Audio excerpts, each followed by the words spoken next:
Bienvenue dans cette vidéo de présentation des .NET Monster, première édition. Aujourd'hui, nous avons l'honneur de présenter 4 geeks, ok, 4 geeks bien sûr, y compris moi. Je vais d'abord passer la parole à Kevin qui va se présenter, ensuite à Serge et enfin à Lavry.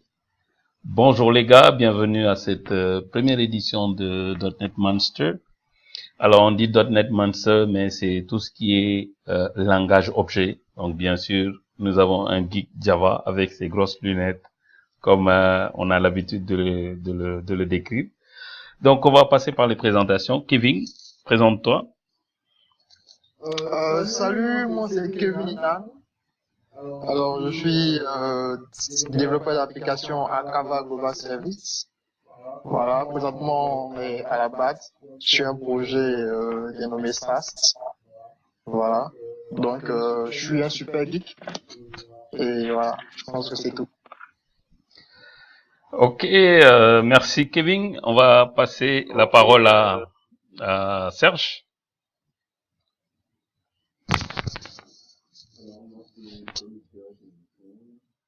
Le micro.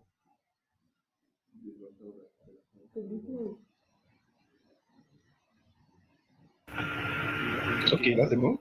Oui. Alors, comme Serge Innocent, développeur d'applications, je fais un peu de Java, un peu de tout. Actuellement, je me fatigue un peu avec du C#, mais ça va. Ok, très bien. Serge, c'est un geek, un vrai geek Java, mais qui a embrassé les technologies .NET. Ok, on va passer la parole à Lavry. Le micro. Bonsoir, Aristide Lavry, développeur .NET. Bon, je fais un peu de tout aussi. Voilà.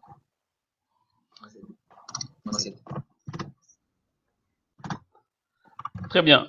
Donc, merci les gars. Merci d'avoir répondu présent à cette invitation. On va parler objet, on va parler process, on va parler DevOps et on va parler un peu gestion de version de logiciel. Donc, parlons rapidement objet. Si aujourd'hui, je voulais que chacun d'entre vous me donne une définition de l'objet et une importance de l'objet, de l'orienté objet. Alors, je commencerai par Kevin.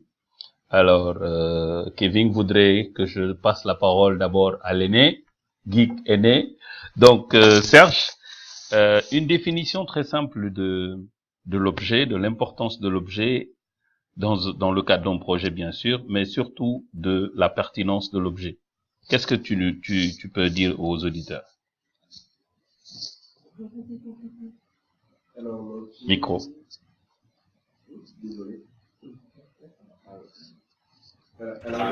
Alors l'objet, dans le développement, bien sûr. Oui. Ok, donc derrière, l'objet, c'est tout simplement utilisé dans les concepts de programmation, les concepts de la vie réelle. Donc par exemple, j'ai une voiture, j'ai une maison, je veux faire une application qui traite des problématiques de gestion de ressources humaines, par exemple. Alors l'objet va venir pour dire qu'il faut que dans mon programme, je puisse représenter ces concepts-là comme je les vois dans la vie réelle. C'est un peu ça pour moi l'objet. Et son importance? Alors, son importance, on va dire que c'est relatif. C'est relatif. Donc, en fonction du paradigme de programmation qu'on utilise, vous allez voir l'importance de l'orienté objet plus ou moins par-ci ou par-là. C'est super important.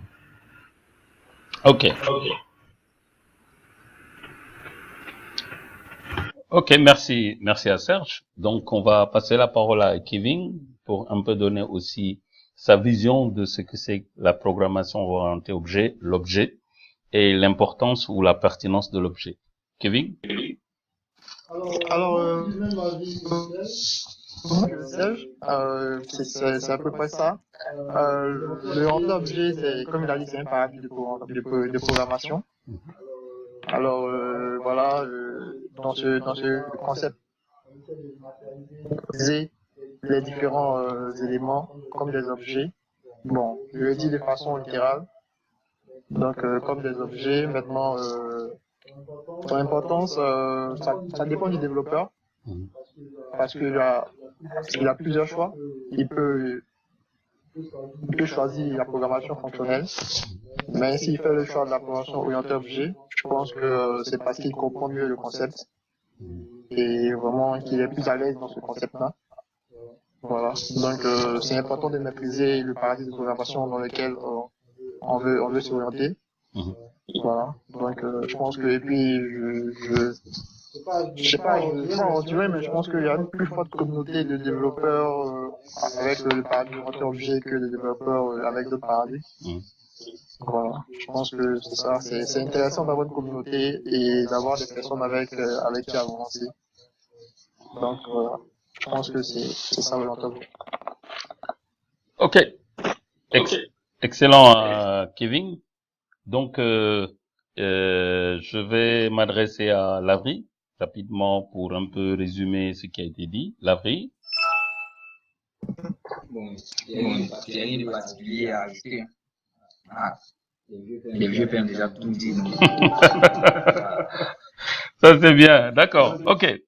Donc, on va passer à la deuxième question.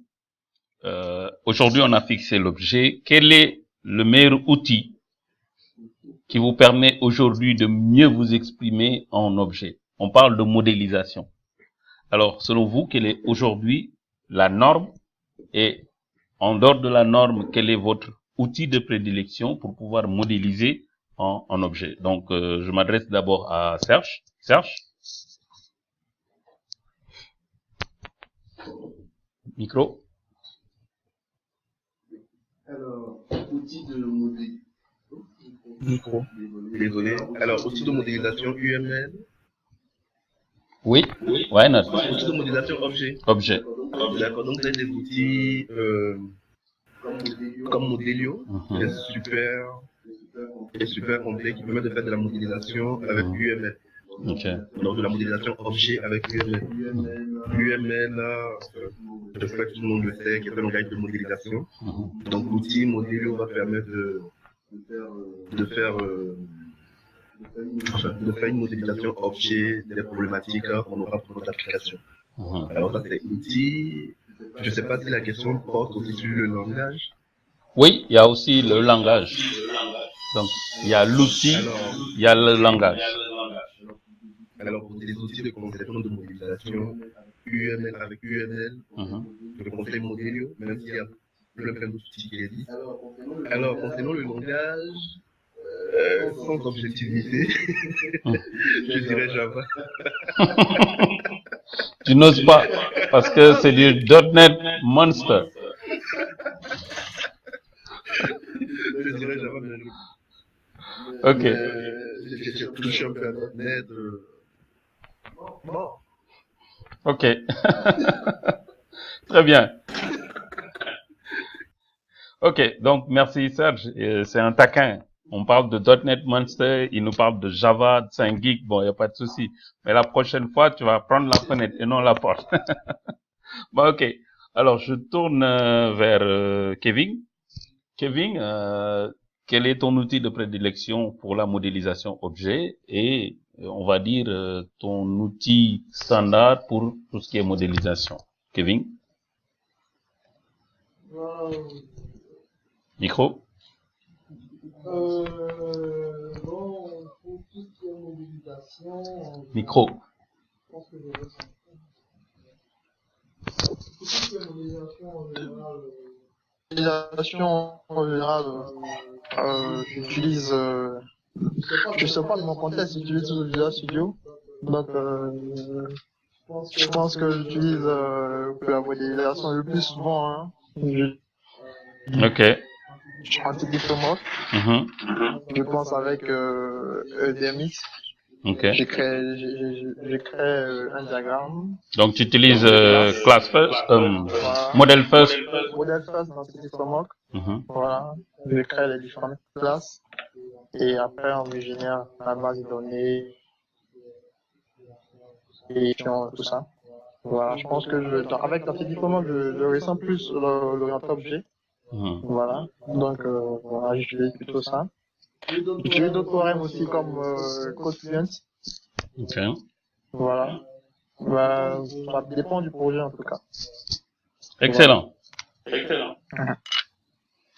Ok, donc je vais me tourner vers Lavry. Lavry, même question. Quels sont les outils de prédilection que tu utilises dans le cadre des projets? Et éventuellement, quels sont, en dehors de cela, tes outils, tes joujoux objets? Outil de modélisation orienté objet UML, j'ai eu à utiliser donc Modelio. Mhm. Voilà, Modelio, PowerMC, qui fait aussi de l'UML. Mais là, actuellement, les projets de modélisation UML de Visual Studio, voilà, pour créer les diagrammes de classe, etc. Ok. D'accord. Alors, ça nous amène vers notre troisième question. Aujourd'hui, on parle du UML. Très bien. C'est tout ce qui est langage de modélisation. Et quand on part beaucoup plus loin, c'est-à-dire dans la gestion de projet. Est-ce que vous utilisez UML dans une gestion de projet complète ou bien vous encapsulez UML avec d'autres outils qui vous permettent de gérer votre projet? Alors, quand je dis gestion de projet, il y a la gestion technique du projet, mais il y a la gestion métier du projet. Quels sont aujourd'hui les outils que vous utilisez dans votre gestion de projet, dans les projets informatiques que vous utilisez? Donc là, je m'adresse d'abord à Serge. Alors, Micro.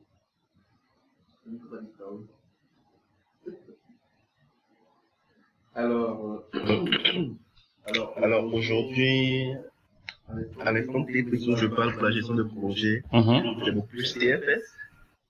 D'accord que je ne connaissais pas avant, mais à force de côtoyer des MVP,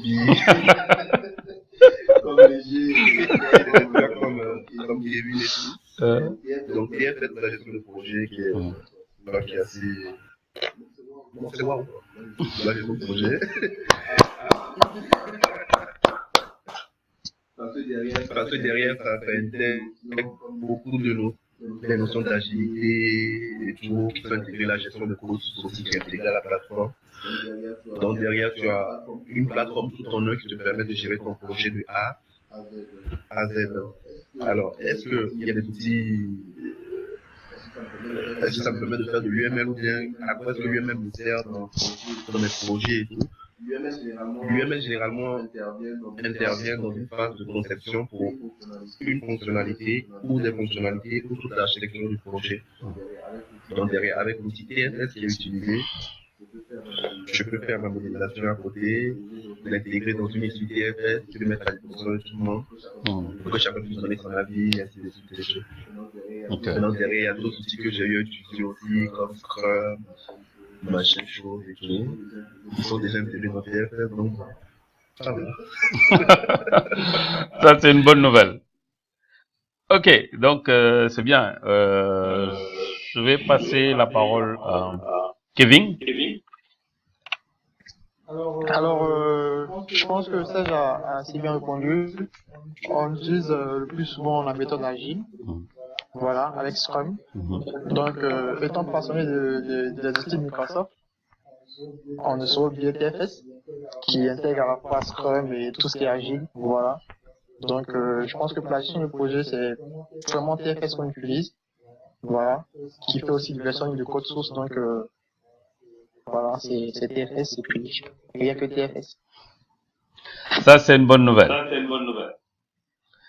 Merci, Kevin. Donc, je vais tourner vers Lavry. Lavry, dans le cadre de tes projets, quels sont les outils, on va dire, de gestion de projet technique et du point de vue métier que tu utilises?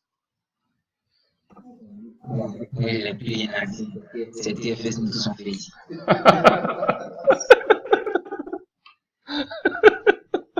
Il est pragmatique, Lavry. Donc, d'accord. Donc, aujourd'hui, les gens, ils utilisent TFS. Dans TFS, ce qu'il faut savoir, c'est qu'il y a deux parties. On va dire deux principales parties, mais il y a d'autres parties qui, aujourd'hui, concernent tout ce qui est operation, donc du DevOps. La première partie, c'est la partie code. Et la deuxième partie, c'est la partie work. La partie code, c'est la partie qui vous permet de gérer vos codes. Alors, dans la partie code, il y a deux parties aussi. La partie version contrôle avec TFS et la partie Git. Git, vraiment, c'est la nouveauté, c'est vraiment le wow de TFS.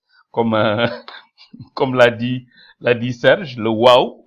Parce que aujourd'hui, avec Git, on sent vraiment que tout ce qui est fait en mode terminal ou en mode Git Kraken, quand vous connaissez d'autres outils de gestion de versionning avec Git. Alors, Microsoft a essayé de reproduire de manière identique ce que Git fait, mais éventuellement avec sa plateforme de pouvoir faciliter beaucoup de choses. Il y a aussi TFS Version Control, qui utilise aussi. La seule différence entre les deux, c'est la gestion des branches. La gestion des branches au niveau de Git, donc je parle sur votre contrôle, est 10 000 fois beaucoup plus facile que la gestion des branches au niveau de TFS Version Control. Donc, je repars sur ma quatrième question. Comment voyez-vous aujourd'hui la productivité des développeurs, en commençant par vous et en commençant par les développeurs qui vous entourent, en commençant par votre expérience professionnelle? Alors, est-ce que l'Afrique aujourd'hui a la chance, ou bien est-ce que l'Afrique peut se dire qu'elle n'a pas à rougir parce que on a des développeurs en quantité et en qualité? Qu'est-ce que vous pensez de cela? Je donne la parole à Serge qui aujourd'hui est un formateur à Obgis, qui rencontre beaucoup de jeunes, qui va peut-être partager son expérience avec nous.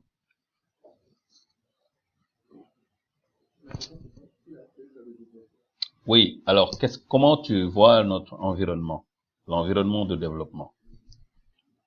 Micro.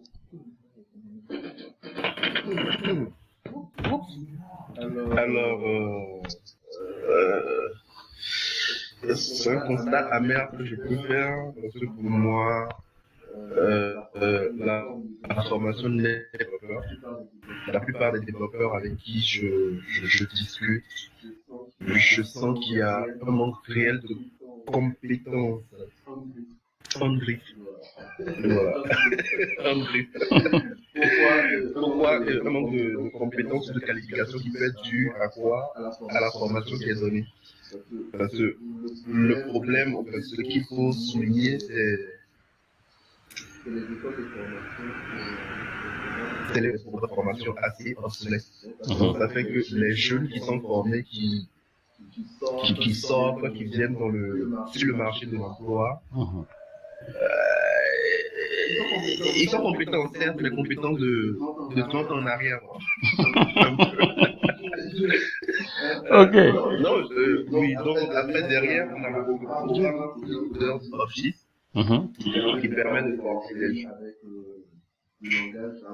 Jeunes, alors, quelques jeunes qui sont passés à travailler et tout. Quand ils ressortent de cette formation, ils nous disent enfin, c'est mieux que 3 ans de licence. Très bien. À peu près. Excellent. Ok. Donc, merci Serge. Je vais donner la parole à Kevin. Kevin?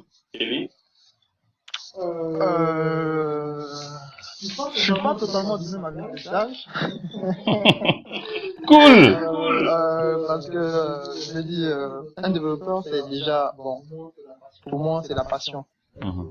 Être développeur, c'est pas en réalité faire le métier de développement, mais c'est être passionné du développement. Ok. Voilà. Donc, en tout cas, j'ai pas côtoyé les mêmes personnes que Serge, Mais les personnes que je côtoie, plus souvent, c'est des personnes que je sens passionnées. Ok. Donc, je me dis qu'avec un peu de pratique, Mhm. un peu de volonté, ben, elles ont déjà la volonté, mais avec les outils nécessaires, l'accompagnement nécessaire, je pense que le meilleur est à venir, en fait. Voilà. Donc, je pense que l'Afrique a de très bons développeurs, et de très bons développeurs en devenir aussi. Mhm. Mettre en place des structures comme des communautés Mhm. et vraiment réveiller ce qui dort, Excellent. ce qui dort en Afrique. C'est une bonne chose. Merci, Kevin. Je vais passer la parole à Lavry, qui va aussi donner son avis sur l'état actuel des choses, donc des développeurs. Lavry. Micro. Ok. Bon. Concernant l'environnement de développement en Afrique, Ok, donc vas-y. Mhm.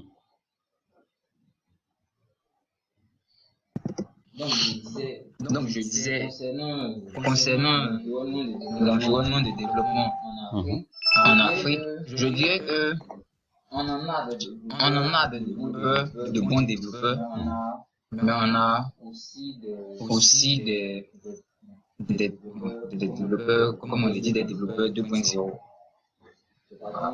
C'est-à-dire des gens qui aiment se faire appeler développeurs, mais qui en réalité ne se donnent pas les moyens d'atteindre un certain niveau. Mhm. Voilà. Mhm.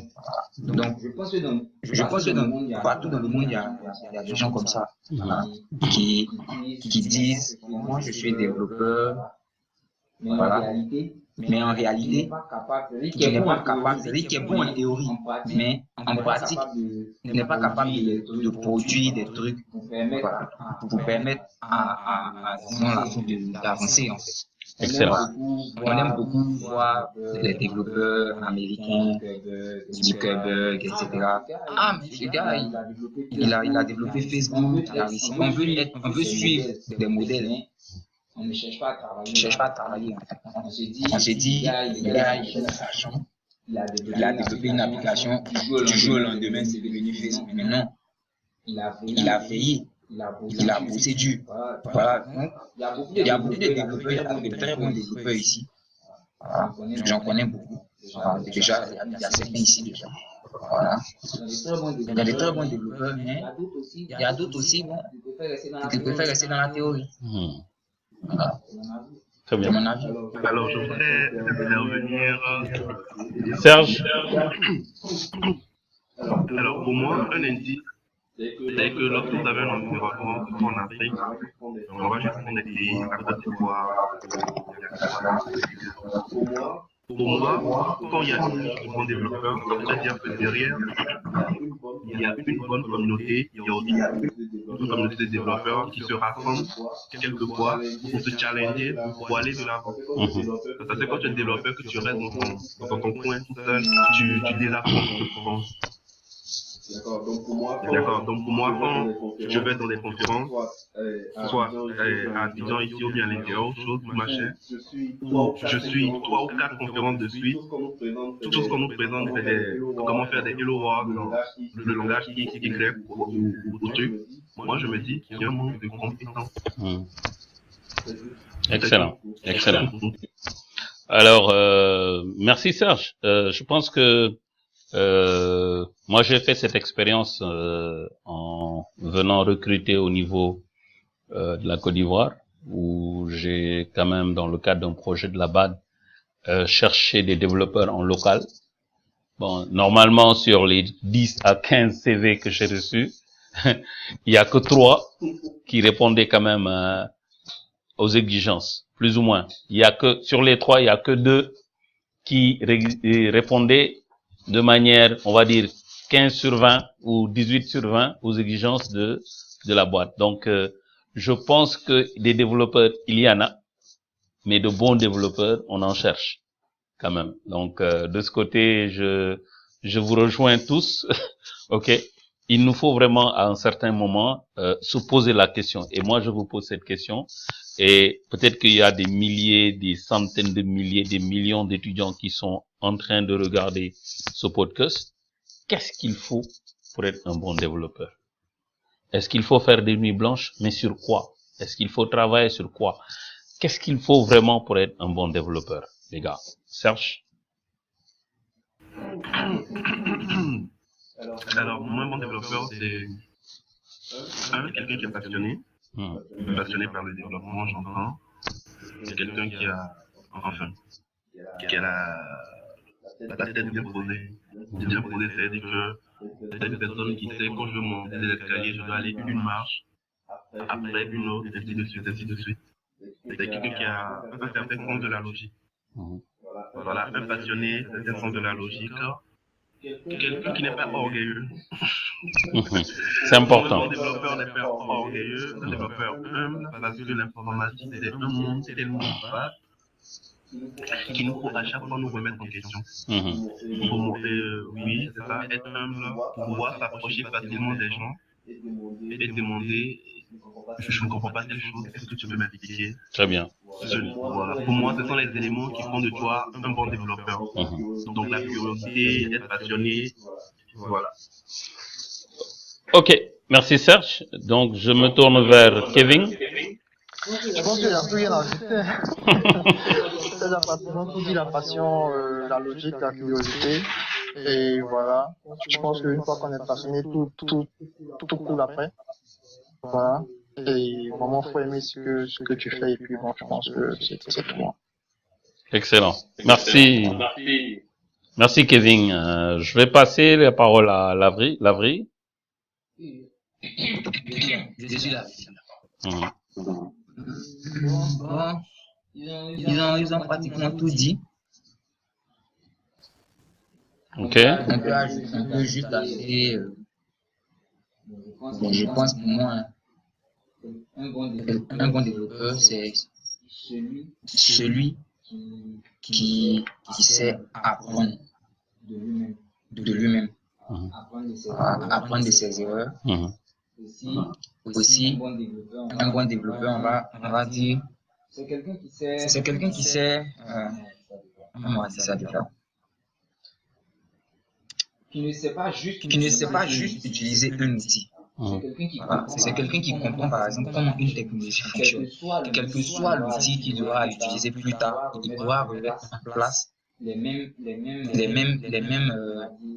on va dire, Paradigme. les mêmes paradigmes, les mêmes fonctionnements. Okay. Par exemple, le concept de base de données ne change pas, quel que soit le RGBD qu'on utilise. Le concept de base de données ne change pas. Chaque RGBD va dire, bon, voilà, moi je fais ça comme ça, moi je fais ça comme ça. Mais derrière, on a un concept. Donc, c'est de comprendre, en fait, comment ça marche, au lieu de comment ça se fait. Voilà. Sinon, savoir comment ça se fait, tout le monde peut le faire. Je m'assois, je prends un tuto, je vois comment on écrit le rôle. Ok, ça veut pas pour autant dire que je suis Je comprends. Je sais comment faire. Mais le jour où quelqu'un dit, bon, ok, moi je change la manière de faire le rôle, tu n'as même pas compris derrière le sens en fait, de ce qu'il voulait te faire comprendre. Mais toi, tu sais juste écrire Hello World. Donc, le jour que quelque chose change, tu es perdu. Tu vas chercher encore de nouveaux tutos. Alors que comprendre déjà comment ça fonctionne avant de comment l'utiliser, c'est un plus.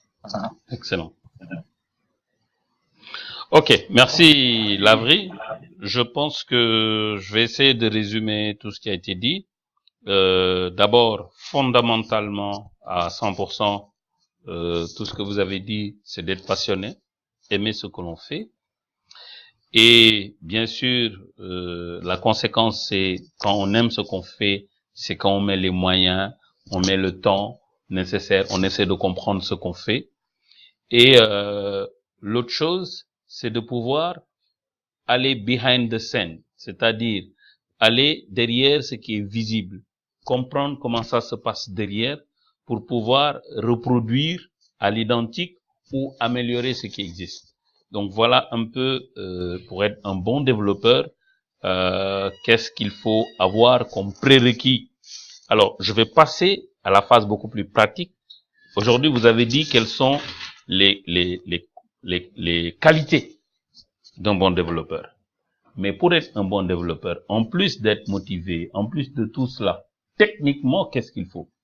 Ça, c'est important quand même que les gens qui vous écoutent puissent savoir. Moi, par exemple, je dis, OK, j'aime l'informatique, je suis motivé pour être un bon développeur, mais je commence par quoi? Je commence par où? Voilà, donc je repose la même question à Serge. Oui, Serge, qui veut répondre? Lavry, donc d'abord Lavry. Lavry.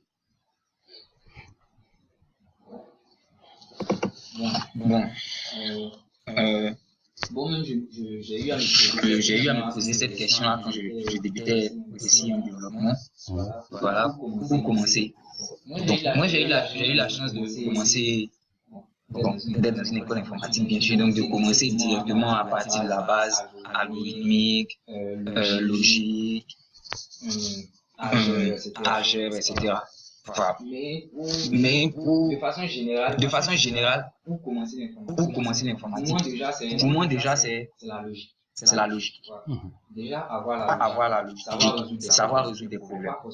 Pas forcément informatique, mais savoir résoudre des problèmes, savoir comment aborder un sujet, comment pouvoir découper un problème qu'on nous pose en de petits problèmes à résoudre plus facilement. Et lorsqu'on a cette manière de penser, cette manière de faire, on sait résoudre des problèmes, on peut maintenant aller vers l'algorithmique de pouvoir implémenter notre manière de résoudre des problèmes dans la vie réelle, voilà, en informatique. Donc, par exemple, si on cuit un œuf, comment cuire un œuf? On prend le problème, comment cuire un œuf dans la vie réelle, par exemple, on va découper séquentiellement, voilà, de façon séquentielle, comment cuire un œuf. Et quand on sait comment dans la vie réelle, ça devient plus facile ça devient facile de décrire le processus de cuire un œuf de façon informatique à partir de l'algorithme. Donc, une fois qu'on maîtrise maintenant l'algorithmique, on peut passer à un langage de programmation qui va nous permettre de réaliser par exemple une application qui fait cuire un œuf. Je dis ça comme ça, mais en fait, ce sont les étapes que moi je préconise pas. Certains peuvent aller plus vite. D'autres, par contre, auront passé plus de temps. Bien sûr. Voilà. C'est chacun en fonction de sa façon de faire, et en fonction de sa personnalité. Ok. Maintenant, en plus, je crois que c'est juste comment débuter. Voilà. C'est excellent. Merci Lavry. Je vais passer la parole à Kevin. Kevin, même question pour Lavry. Je pense que je vais faire déjà tout dit. Non, mais il faut commencer juste par la logique. Une fois que la logique est acquise, transformer cette logique en algorithme. Voilà, une fois qu'on a compris les algorithmes, trouver le langage et la curiosité, on va rencontrer des soucis, des problèmes. Et vu qu'on a déjà ce sens-là de résoudre des problèmes auxquels, donc je pense que au fur et à mesure, voilà, ça va aller. Ok. Très bien. Alors, Serge? Alors, ok, tu es une personne qui est super bien en logique, tu es curieux. Oui, tu sais pas par où commencer, alors tu as plusieurs choix. Soit tu rentres dans une école d'informatique pour apprendre, et si tu ne peux pas faire ça, peut-être que tu es dans un autre domaine, tu es en gestion et tout. Tu as des sites en ligne, tu peux suivre des cours. Donc tu peux suivre des cours là-bas et puis tester, voir comment ce que ça donne, et puis après, te consacrer à 100% dessus si tu veux. Maintenant derrière, par quoi commencer, même si tu suis des cours. Si tu le fais tout seul, tu fais comme les vieux pères l'ont dit, savoir comment mettre un pied avant l'autre, et ainsi de suite. Sinon, il faut participer aux rencontres que les communautés organisent. Excellent. Donc, voilà, en Côte d'Ivoire, tu as plein de communautés, tu as les GDG, tu as les Java Pro, tu as les communautés .NET et tout. Joomla, A2DG. voilà, tu as toutes ces communautés-là. Il y a les communautés organisent des formations gratuites. Donc, même si ce sont des points de départ, ça te permet de prendre attache avec des mentors. Voilà. Un mentor. Tu vas pas demander à une personne, est-ce que tu peux être mon mentor? La personne ne saura peut-être pas quoi te dire. C'est simple, tu vas voir la personne, tu lui poses des questions. Si la personne te répond, c'est ça. Si elle ne peut pas, elle va te dire, elle va te rediriger vers une autre personne. Voilà. La personne va te donner des recommandations. Il y a telle question. Ok. Voilà, un peu. Excellent. Très bien.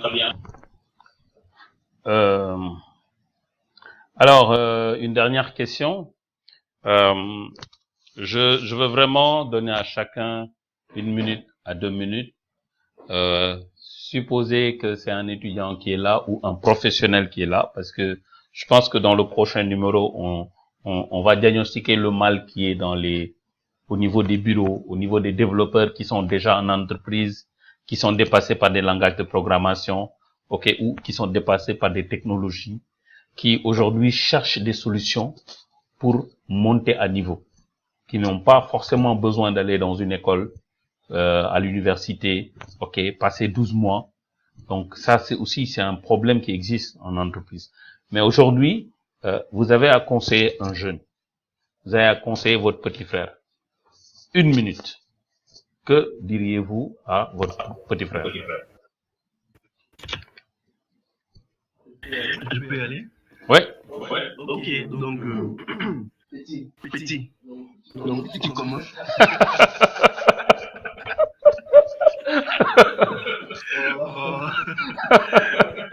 Donc, petit, je disais. Donc, si tu commences, si tu es un jeune développeur, tu veux commencer, le meilleur endroit que je peux te conseiller, c'est d'aller dans une SS2I. C'est-à-dire? Une SS2I, c'est une société de services et d'ingénierie en informatique. Bon, c'était ça, c'est comme ça qu'on appelait avant. Les gens, c'est les boîtes qui prennent que des projets et qui développent des logiciels pour des clients. Quand tu es dans une SS2I, tu as la possibilité de travailler sur des projets multiples avec des langages pas possibles et des challenges différents à chaque projet, généralement. Donc, ça fait que tu vas pas t'ennuyer, tu vas apprendre beaucoup rapidement. Ensuite, tu vas comprendre ce que c'est que la pression. Ça, c'est vrai. Tu vas comprendre ce que c'est que la pression, ce que c'est que de faire des pays, de passer 3 jours à 4 jours sans dormir parce que tu dois lire, bien parce qu'il y a un bug, quelque chose comme ça. Ça va te former. Donc, si tu passes 5 ans là-bas, c'est bon. Très bien. Après, tu peux arriver. Ah, j'ai déjà fait une, non. Non, c'est bon, c'est bon.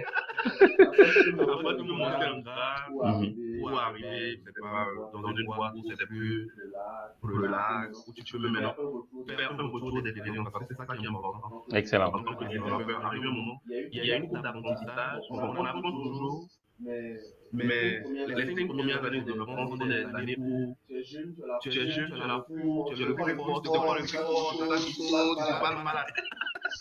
Quand même.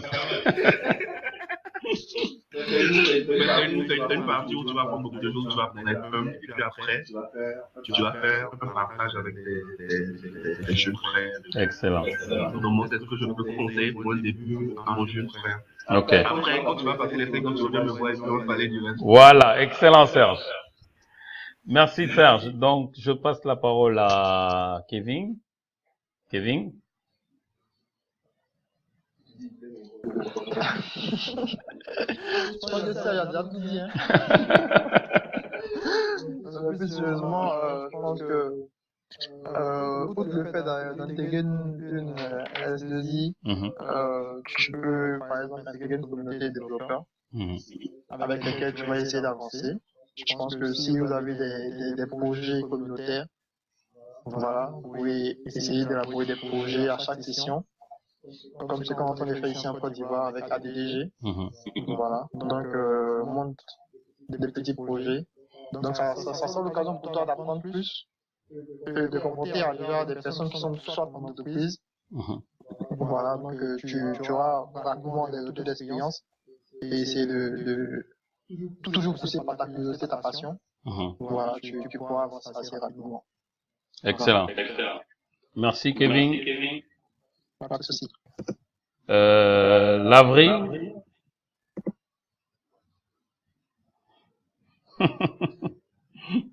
Vieux père. Micro. Bon, je vais pas dire tout dit, mais ils ont tout dit. Effectivement.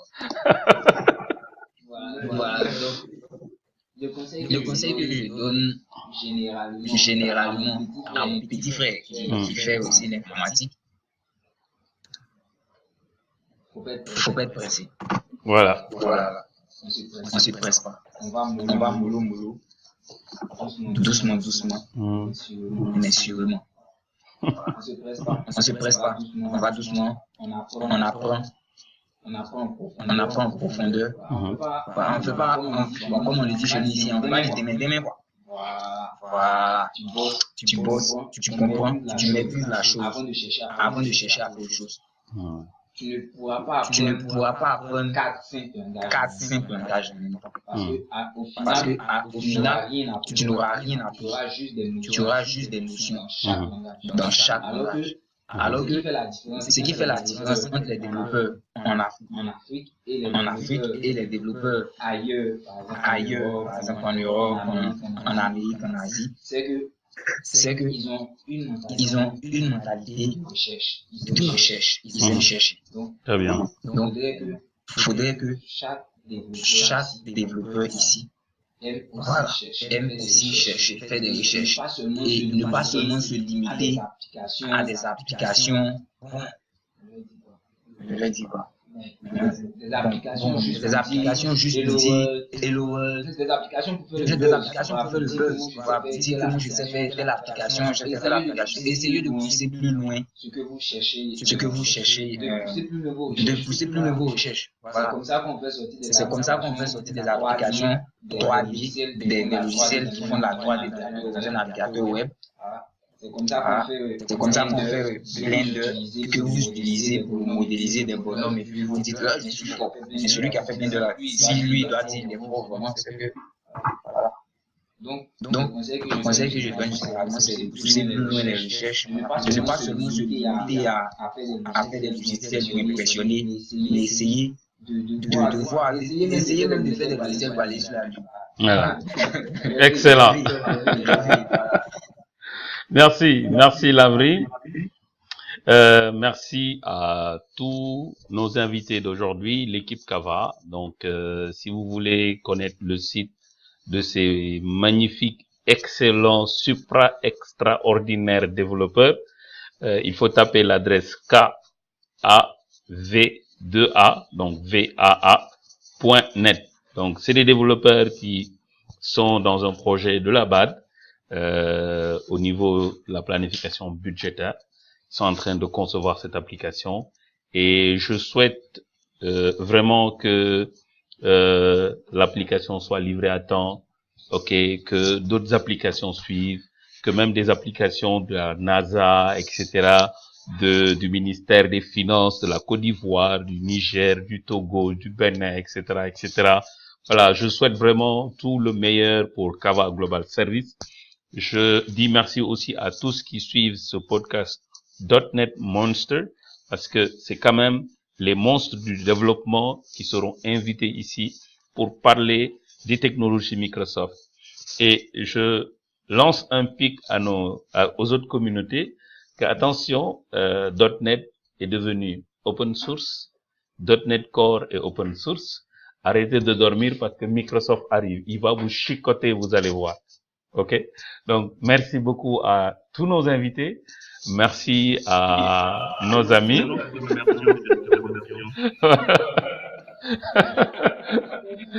Thank you. Thank you, les gars. Merci, à la semaine prochaine pour un nouveau numéro. Non, non, non.